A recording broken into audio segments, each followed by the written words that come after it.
Right, good morning and welcome to 59 Minutes. It is Monday. We are doing the Monday Roundup. To join me in doing that, where we talk about all the matters that happened over the week, some of which you may have heard of, some of which you may not have heard of, some of which you might be having an inkling of. We are going to dive into them. We'll try and be quick as we go. Yeah. And to join me in that discussion is Reverend JAZIER NJAU, who, by the way, claims to be a presidential aspirant. Ladies and gentlemen, my name is JAZIER NJAU, your president 2022, the alternative choice. Mambo mapya, mambo fresh. Mambo fresh, unasema. We'll come back to you and the things that you want to do. Yes, no problem. But I want to talk about what happened over the week. So many things happened, but in the beginning of the week, the first thing that caught our attention is the swearing in of the governor for Nairobi, Anne Kananu. Nairobi has now a female governor. She is the fourth lady to be elected governor, after, of course, not elected, sorry, to be named governor. Let's say to be appointed. Okay, she's the first lady to be governor without elections. Yes, but the fourth governor, who is a woman, of course, the late Honorable Laboso from Bomet. And of course we have from Kitui, we have Ngilu, formidable Charity Ngilu. We've got Madam Waiguru, battling from Kirinyaga again. Then now we've got Anne Kananu from Nairobi. Somebody said, by the way, that she should write a book on how to become governor without elections. I would say my take on Anne Kananu as governor, she was placed at the right. She was at the right place at the right time. Okay. My question would be, because we differentiate between appointed and elected. So, does she have the mettle for being elected? If you look at the likes of Governor Charity Ngilu, Governor Waiguru, and of blessed memory, Laboso, those ladies had a certain mettle to battle it out with the men. Now, let me say this. I have an answer to cure poverty.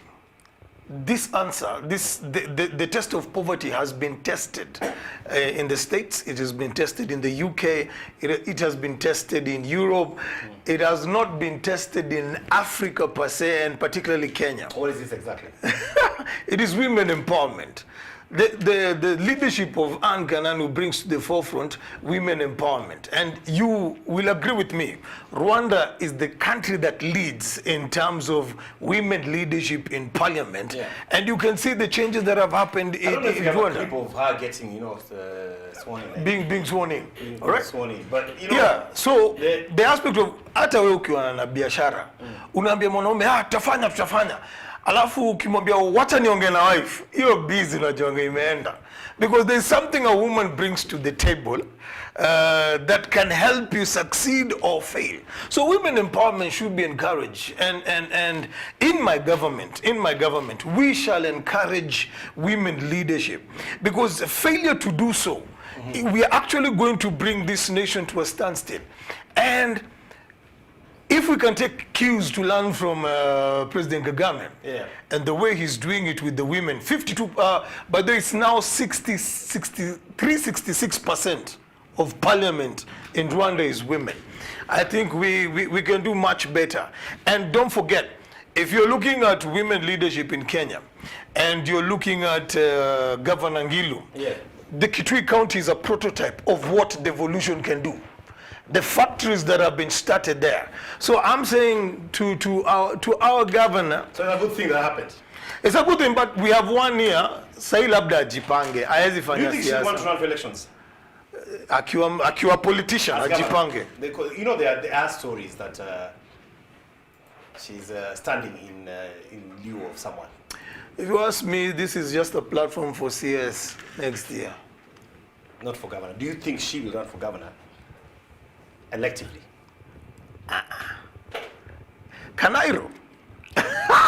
Kanairo, weka Kidero, weka Sonko. Kanairo. When you ambia Waiguru atoke Kirinyaga arudi Nairobi, we can talk about that. But, but Kananu ingie you think she's a passing cloud? That's what they said about Moi, then he stayed.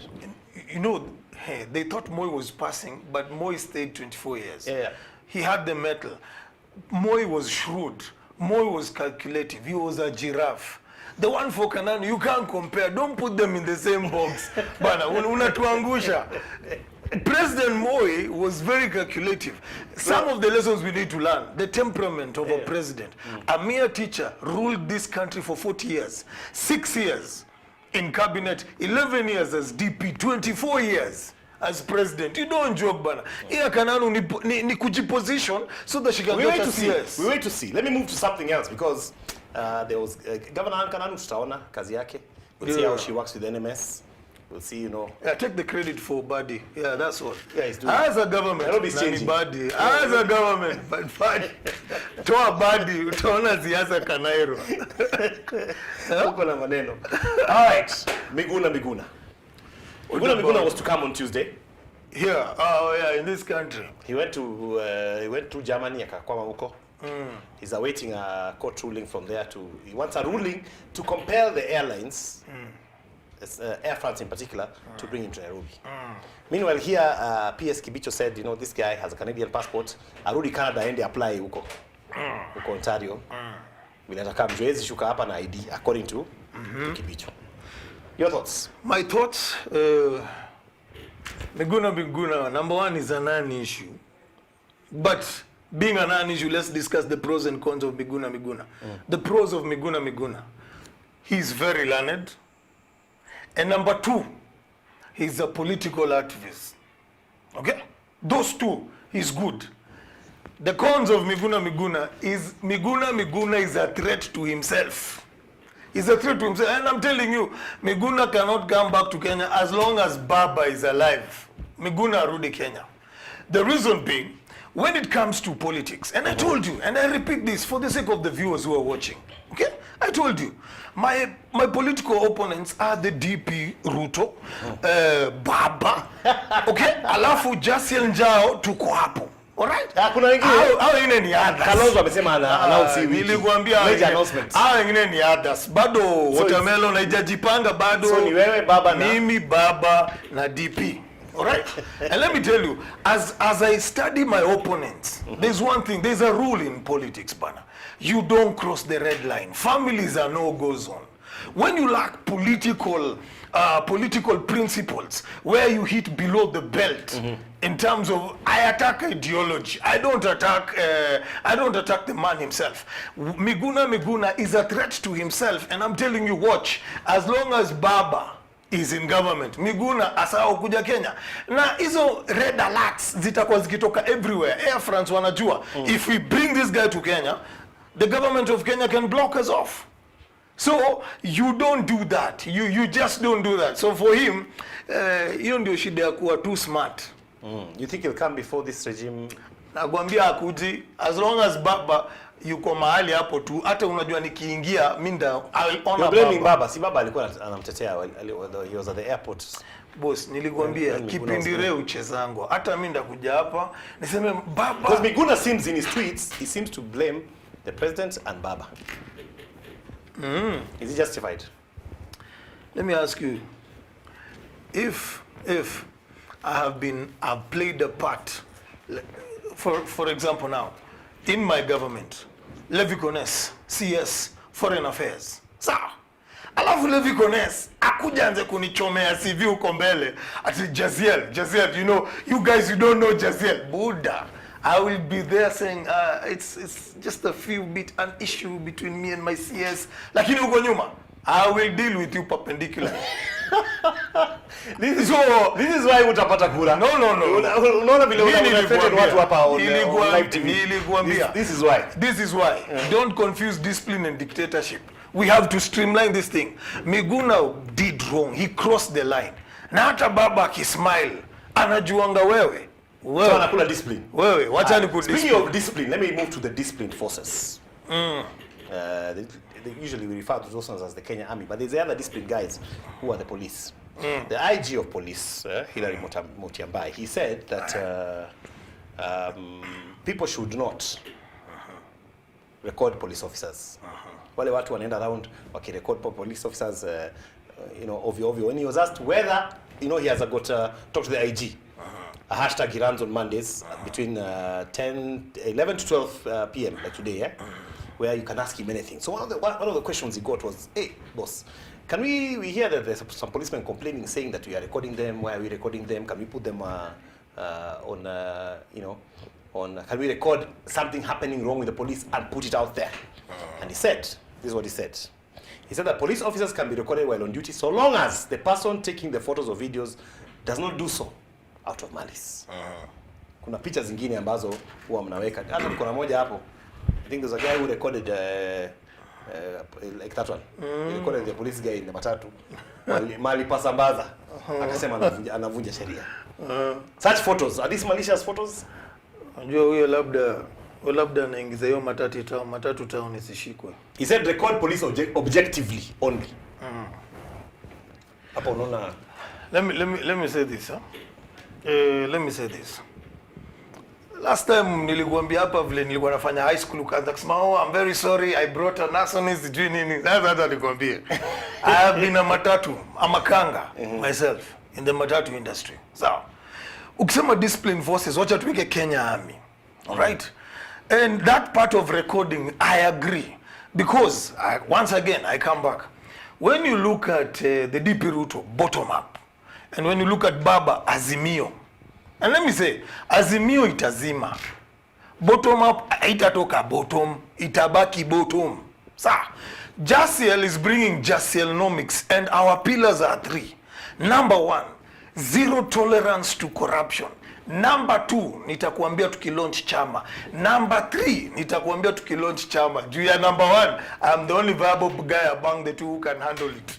So, now, this aspect of zero tolerance. You don't have to spill your secrets wengine waibe. Alafu nianze kuona huko, alafu anza kusema mimi ndio nimekopi. Nilikwambia mambo mapya, mambo fresh, kaniambia kanu fresh. Hao ni fresh aje? Hakuna fresh hapo. Hiyo ni recycle. Anyway, back to me.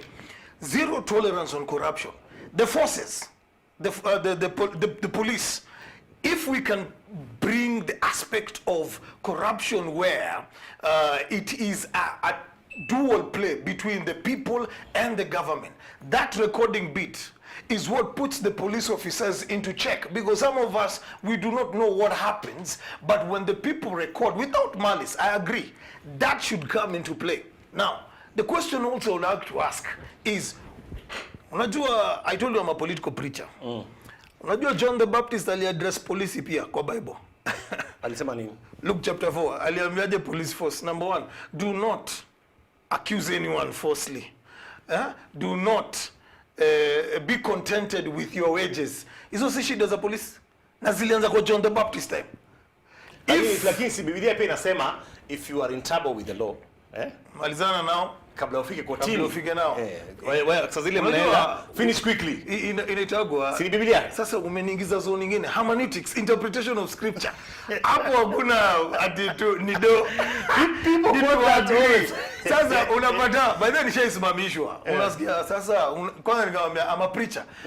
Karawaga niambia tunapenda tukamanye sasa. Unajua Biblia mahali inasema tumalizane kabla nikupeleke kotini.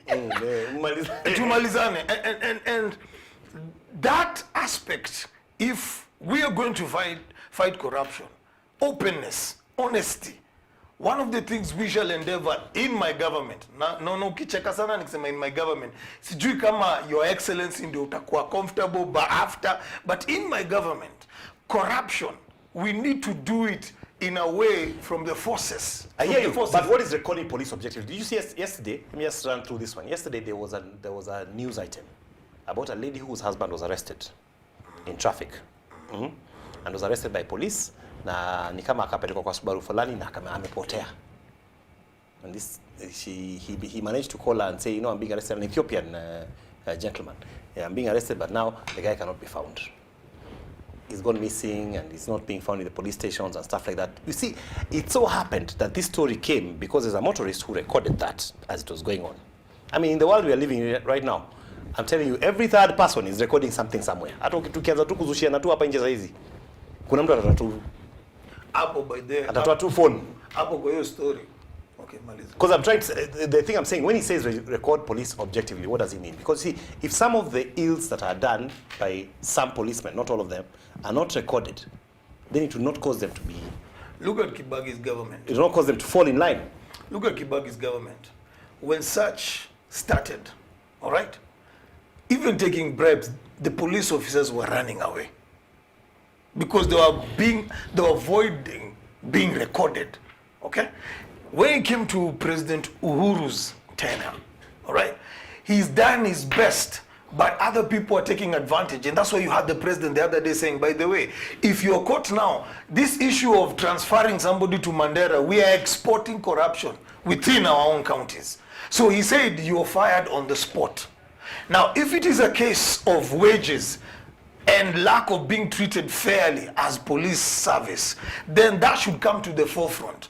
But taking advantage of the people, that is where we need to bring the aspect of accountability.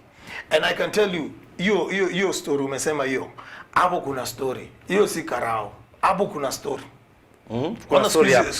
Squeeze on tango manjege. Moving on swiftly. Tulikuwa, it was a week of prison breaks. Tulianza na committee prison break. Na tumeingia kwa Kilgoris prison break. But on committee prison break, 3 guys escaped. I don't know whether you've ever been to committee. Even yes, as have you been there as a visitor or as a resident? It's important that we know. It's important that we know on this show. Let me just say, I was on the border. I was on the border of committee gates. You know, my bosses are watching and the kind of characters they bring here. No, see, I'm going to preach to them. Ulikuwa umeenda kuhubiri. Yes, and naona gates na naona. So ukaji assimilate. So umeona vile committee ukuanga. Hey man. 7 gates from first of all, even the what's it called, the roll calls. They're crazy. Apparently these guys were in one cell and when a roll call was done, the guy was inside. They left one guy there who is disabled, who said that walikuwa ndani saa zile washatoka.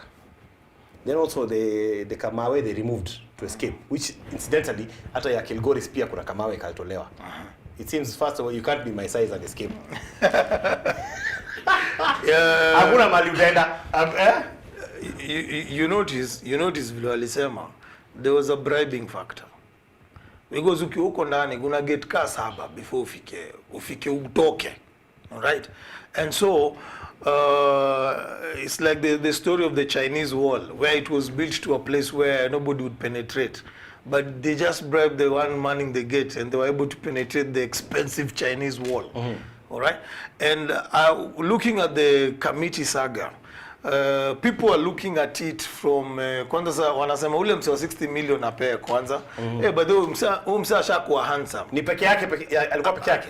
So wanasema kuna other villagers ambao wali yeye ndo amejitokezea mwenyewe. Unajua watu ni kujituma. Madam washasema leave my husband alone, go find somebody else. Mwingine anasema there are many jokes including one about Kitui. Yes, you know, and that the guy may have used other means to but there's something to immobilize there's something people are not looking at. Live. There's a video we have of them coming back. Oh really? Yeah. Okay. There's something people are not looking at. When you hear the mother speaking about the son in pain, yes, and the father, it's a question of the decadence in society. Of the guy from Busia. Yes, and the father, all right? But look at these guys. In terms of the week, look at them. They escaped prison. They got a chopper ride. They were met by the CS. Unajua kuna vitu zingine hivyo. Pia there are certain silver linings. Karibu nyumbani, rudi nyumbani. Walipata state rudi nyumbani. Na unajua, let me tell you, hii sasa kwa jela ndio unasikianga buda, si tujaribu hata sisi turudishwe vizuri. Nakwambia. This is just it's for me there was a lot of shamra with this. Yeah. Even after the fact, after what happened after this thing, you know, the way the commissioner was fired and police went, you know, in a Cobra Squad style, and then later on they said they were not arresting him, they were escorting him home. Let me first kudos to the government. They handled it well, because if these 3 guys managed to escape, it could be a security risk to the Kenyan fraternity, because some of them, like this one guy, was caught on the way to Somalia a few years back, okay, being radicalized. Now that again should bring us to this issue, Levi, the radicalization of the youth in Kenya. Because these are guys unasikia moja hata alikuwa watchman. Then aka include acheze hii game. So if we are going to bring soberness in this society, we need to look at it from a structure, prison reforms and structural reforms. All right? There's a difference between prison and correctional center. For example, if there's a drug trafficker and a drug user, unajua jela zetu zimejaa drug users, sijui 3-4 years ameshikwa na ndom pale weed. But the drug trafficker anashikwa analipa bail ya 7 million anatoka anaenda. Drug users in my government, we will have correctional facilities. If you're caught with weed, we take you through compulsory rehabilitation programs so that we can bring you back to the society because you're a user. Now, some of these guys within the prison fraternity, failure to differentiate that. You're realizing now the people like the mom and the dad, they're in pain. The dad chased one of the guys, aliuza ng'ombe yake. So those issues could have been sorted within the correctional facilities, but left to FETA, these guys blow up. So yeah, alafu unasikia mmoja alisemaje, please kill me, I don't want to go back.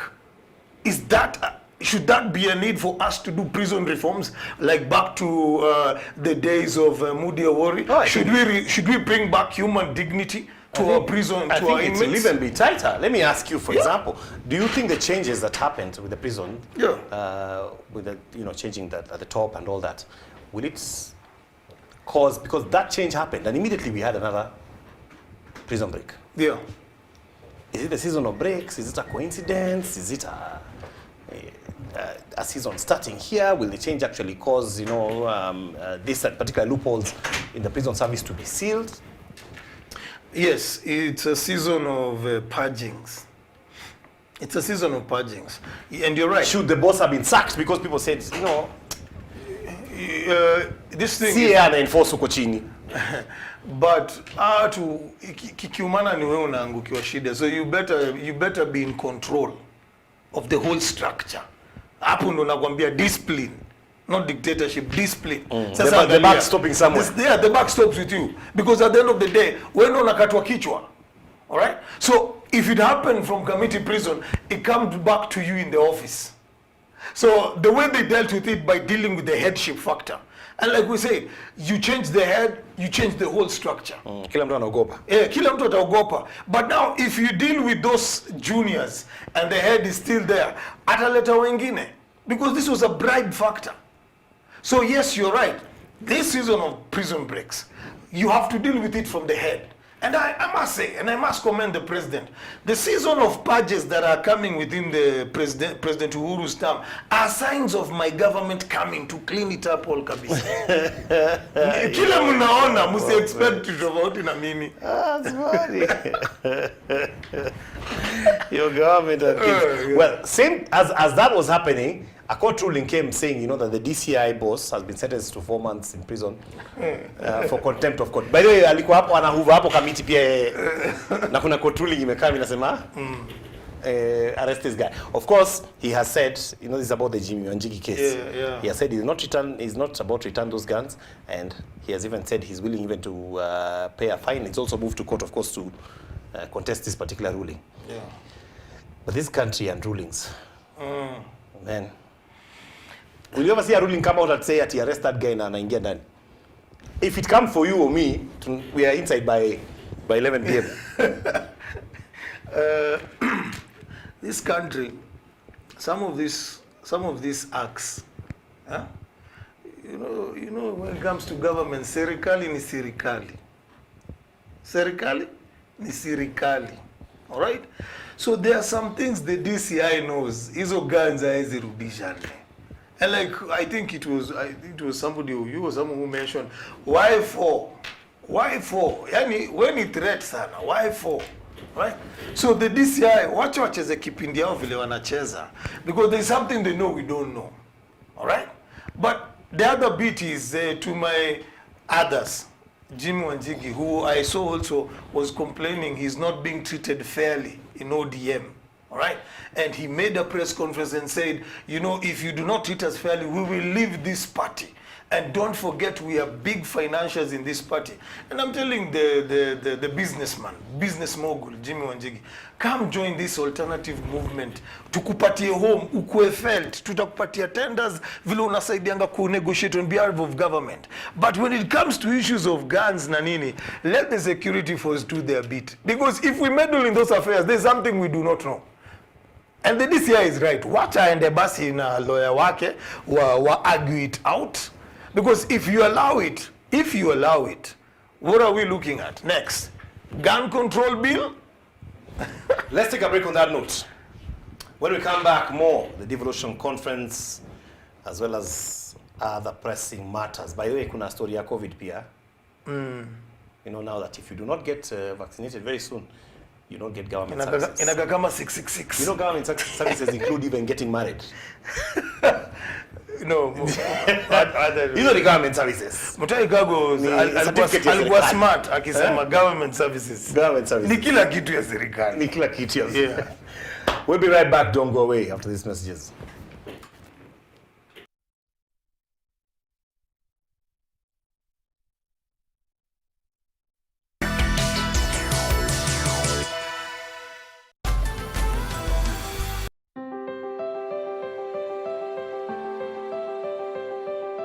Delighted to be here because millions of our children in our country do not have access to proper sanitation.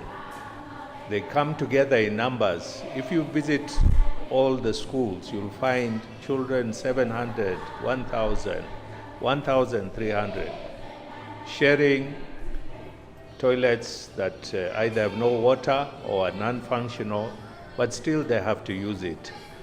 And the health and well-being of our children in school has a direct impact on their academic performance, as we know. We are very happy and proud that we have organizations like Lotto Foundation who are willing to come in and support that focus.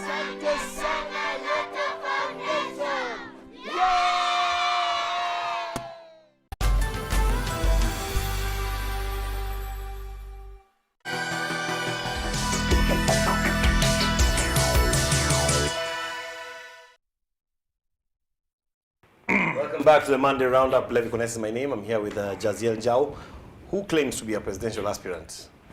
Very viable. And you're not even campaigning anywhere. Tulia. Kelele tu ni hapa tu hapa. Presidential aspirant. Nilikuuliza jiulize in my government unataka nini? Do you know that you are being enjoyed Oka? Ati while the deputy president is campaigning like every week and Raila is campaigning, at them they're campaigning once a month. Walikuwa wanaenjoy ati they need to come out. More often. So sasa unaniuliza sisi tutoke. Sasa wewe hujatoka hata mahali. Siwache nikwambie. On this desk tu ndo story yako. Tulianza hii kitu hapa. Si ndio? Na imeflow. In fact, thank you for my 300 Gideons. Wameanza kurecruit. Sasa niko na watu kama watano. Mimi ni 2022. And let me tell you, 2022 is the element of surprise. Sasa ni groundwork. 2022 firimbi kipigwa hivi. Sasa ndio JAZIER anatokeanga last minute. Sisi ni wale wa kuharibu votes. Because this country, we have to put it in place where it's supposed to head. So, let me talk about this. Something's happening tomorrow from the 23rd to the 26th. That's Kesho at the Makueni Boys High School. If you don't know what it is, it's the Devolution Conference. It is the 7th one since we began devolution. And you know, the topic this year is sub-national mobilization in unlocking the full potential of climate action and after the pandemic. What else after the pandemic? It's going to be packed. Wanaingia huko Tuesday, the things are starting from 7:30 to 6 p.m. Wana pick hizo budget zao, wanaingia kwa pre-conference activities. There's football, games, tag of war, nini. Alafu sasa kuna ceremony. Mbona ina sound kama tukiwa chuo umeenda zonals na nationals? No, part of those things are ni zile zinaitwaga curtain raisers. And then main events will be from 9 to 10 a.m. Some of that stuff we'll be bringing you live even here ourselves. There'll be the opening ceremony. Senator Margaret Kamal will be, Professor will be moderating. The president will be there at some point. The deputy president will close. Everything will stop and we will all go to Makueni. Question is, yes, if you look at devolution now that it's 7 years running, quickly, hits and misses. One, it's positive in terms of it has brought, devolution has brought infrastructure down to the lower level. Back then, unless the president was coming to your place, ndio barabara inatengenezwa. But now, as a result of devolution, development is continuing, despite the president not even visiting. That can be progress. The digress of that is that corruption has also become rampant. It's now gone down. As in tunanunua 100 million wheelbarrows. We have devolved it. We have devolved corruption, 100 million sijui 100 wheelbarrows. One wheelbarrow sijui ni aluminium sijui nini. Corruption imedevolve. All right? And so looking at that, the government has released so far close to 2 trillion shillings. What can we say?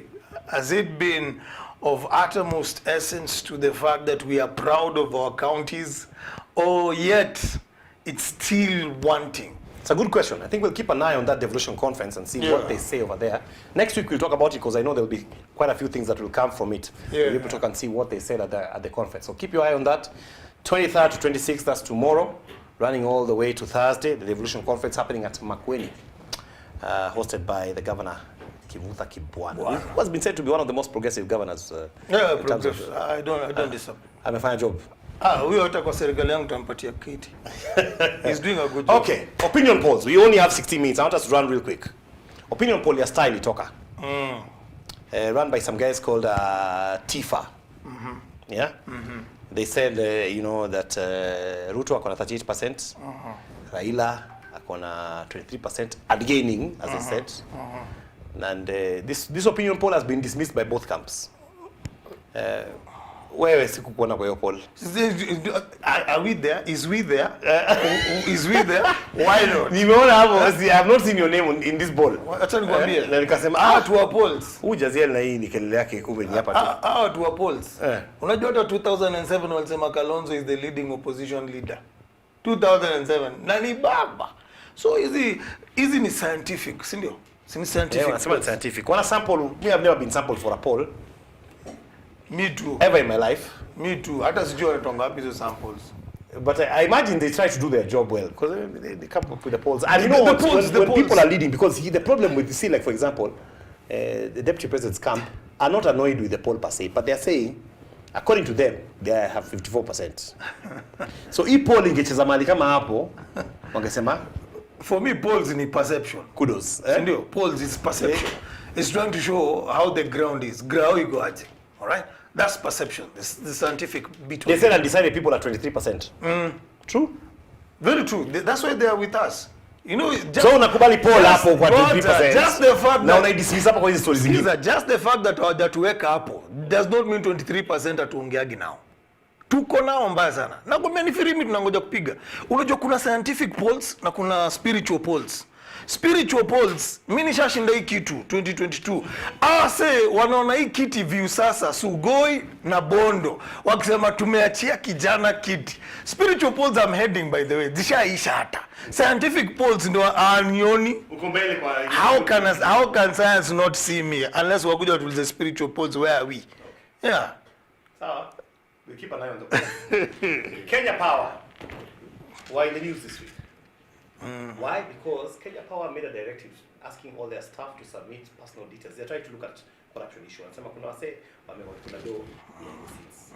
Easy connectivity, what, some guys have been depriving the company of hard-earned money and enriching themselves. As a result, they want to know from their employees. Total wealth, 6 months back statement, 6 months M-Pesa statement, and they say fresh vetting to start today. Now, someone went to court already. Okay, Umtatama. Sio mtata. Mzee mtata ni mtu wetu bana. Mtata I think will go for the one for Kobe. I'm expecting someone to go to court on that one.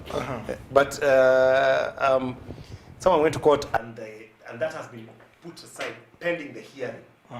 But in as far as the move to make guys accountable is concerned, good move. A few years back. And you know, by the way, the CS of Energy, she has, the CS Energy, amesema all the parastatals in the energy sector cannot hire right now. Wanafanya audit. Number one, remember a few years ago, Kenyans were complaining. Mpaka ukia mtata. And that guy, I will reward him in my government. Alienda katetea Kenyans because of how the elect bill was going up. And these guys didn't even flinch. They didn't even feel. Even Jerotich say, they didn't. So for me now, seeing what is happening is probably an answer to Kenyans who are praying, God do something because nani atawatetea. So the purge that is happening, one, there's a positive element to it, right? Two, I talked with one guy from Kenya Power, and he told me NYS were recruited 3 months ago. And the NYS team they were being taught by the Kenya Power staff how to do these things. So the Kenya Power staff are feeling in kipindire. Because for one guy who's being paid 100 Gs, NYS are being employed 4. When that guy told me that, I was like, ndio. So they are saying it could be probably they want to recruit more for one person. Now, if at your tenure you are not faithful to do your bid and to do your work, then replacement is coming with 4 guys. So Kenya Power purge for me. So they were going after former managers. Imagine. Is this something good? Can we spread it across? I repeat again. Levi Kones. I repeat again. Whatever is happening with the Uhuru government, there are signs of my government coming. It is very good. And very good, because now Kenyans are beginning to see, finally, this is what we've been asking. Who will vindicate? You know, Justin Muturi, the speaker, said that he is willing to, he even said he's worth 300 meters. 300? 300 he declared his wealth and said he's willing to fungua. And every presidential aspirant, afungue your story kwanza. Are you ready to tell us what you're worth? Levi Gones, last week nilikwambia nimekuja hapa na KBS. Ni nini ingine na feature? Naekelea kwa meza. Mimi sina kitu but niko na kitu ya hii kiti. Wewe kama una kitu niunge mkono, tuinge hii kiti tuchukue hii nchi. What will declare they tell you? Hey. I wonder what would happen if they did that amongst journalists. When they accuse people of underhand tactics. Now, Assets Recovery Agency. They asked for an order to freeze an account at Cooperative Bank. A young lady, 20 years old. This was also in the news this week. 20-year-old lady suddenly, over the span of 4 days, got 102 million shillings in her account. Sent to her by her boyfriend from Belgium. Alimtumia kwanza 25 meter. Akafikiria hivi. The lady opened an account like today. Tomorrow akapatiwa 25 million. The guy akaona, hey, hiyo haitoshi, my sweetheart. Akamdunga 26 million the following day. In the afternoon of the next day, akasema hapana, acha tuongeze ka another 25. Akakaa one more day, akarusha 27. Hey, banki kaona hiyo maneno ikasema, wakaeka freeze. And the lady has said, you know, the guy has since been contacted. He has said he was just gifting his girlfriend some money. He's a guy who is in cryptocurrency. He had no issues. The lady said she's out of the country actually studying for exams. But the Asset Recovery Center have said, you know what? Weka hiyo pesa pending for 90 days tukichunguza hiyo maneno. By the way, this in a country, before you even say anything, where we have people, you know, na kama history ya FKF. See, wanasema there's a guy there withdrawing monies from a bank and he's not even authorized to do so. Same country. Same country where some guys are, you know, removing money from KEMSA. Millions of shillings. From the banks with no questions.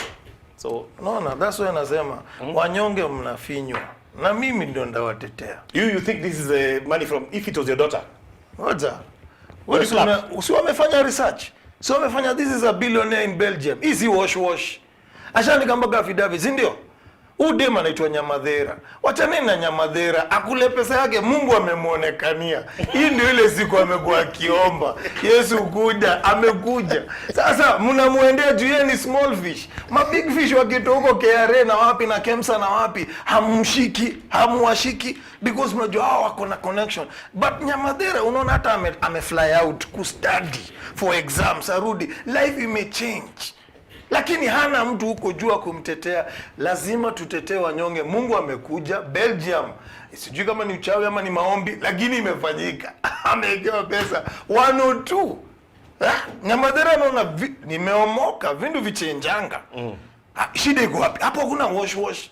Hata wanapigwa nambo ni mimi nimepatia my baby.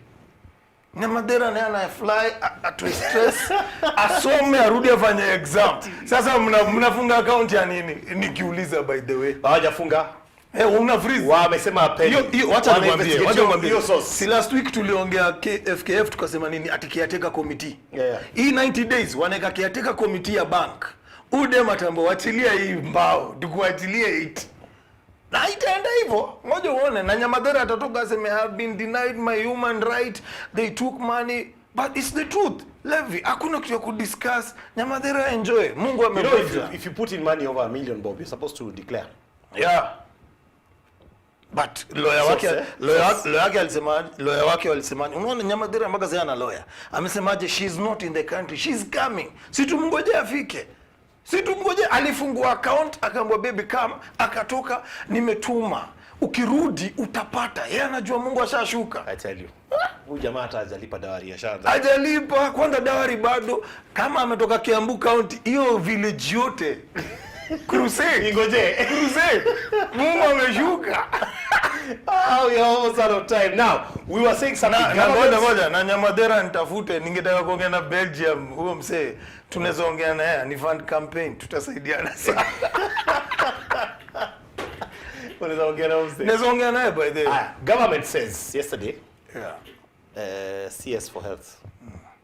Mutai Kagwe, he of the if you treat this thing abnormally, we will. If you treat it normally, it will treat you abnormally. He said, you know what? Kama unaweza kunywa whiskey, these was his words. Unaweza pata vaccine. Kama unaweza handle your, unaweza pata vaccine. So he says, look, go get the vaccine, and if you don't get the vaccine, we will withdraw government services by December 21st.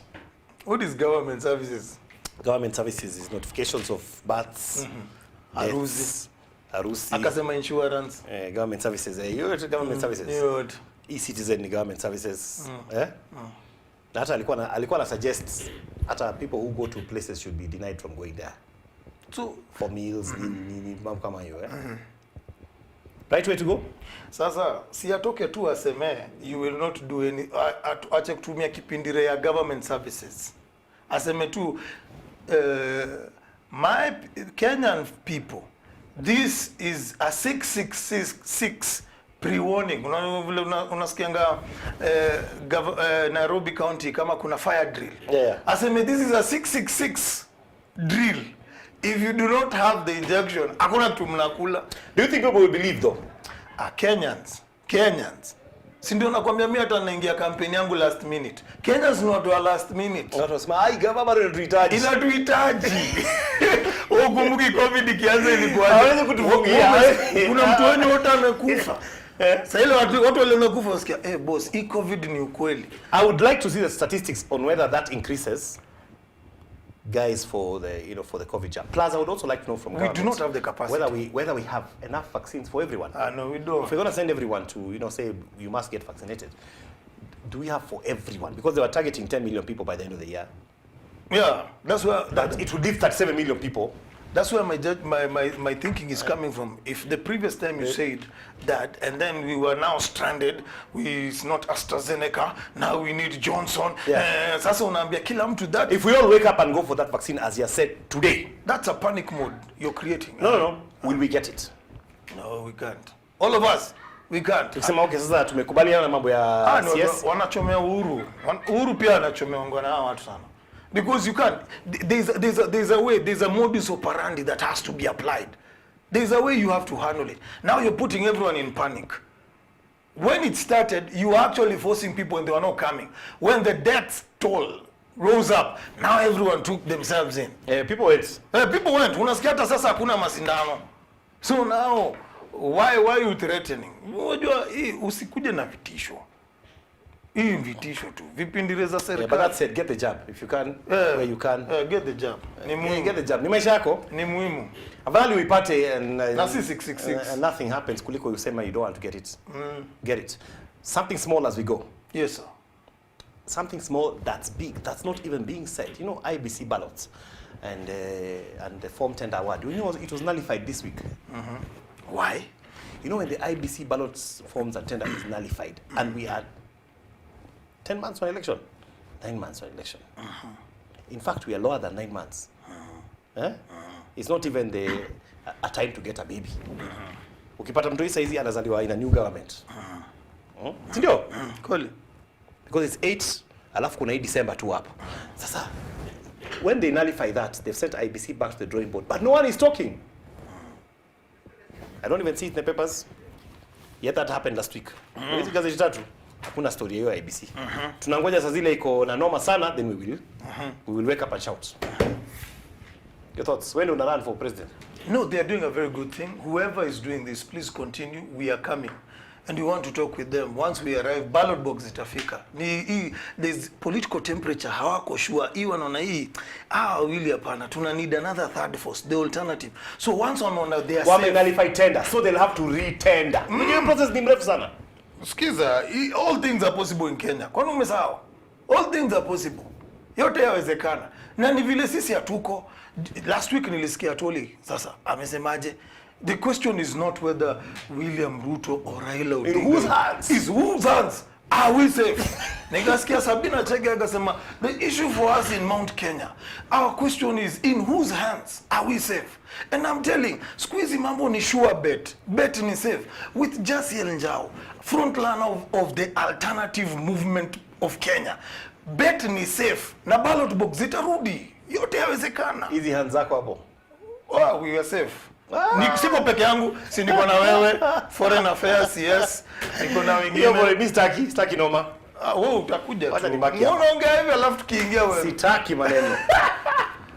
Speaking of hands, we want to leave you in the hands of Leah with the program Ilosu coming up right next. No, I have to say bye-bye. Say bye. Audience. Ladies and gentlemen, thank you so much. This is JAZIER NJAU, your president 2022, your alternative choice. Mambo mapya, mambo fresh. And remember, this is a sure bet. Bet ni safe. It's time we take this country to a new dispensation. The safety that is needed. You really think that pitch works?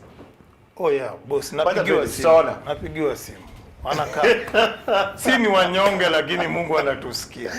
Have a wonderful day, guys. Don't take everything seriously from this show, but at least learn something. God bless you. See you tomorrow.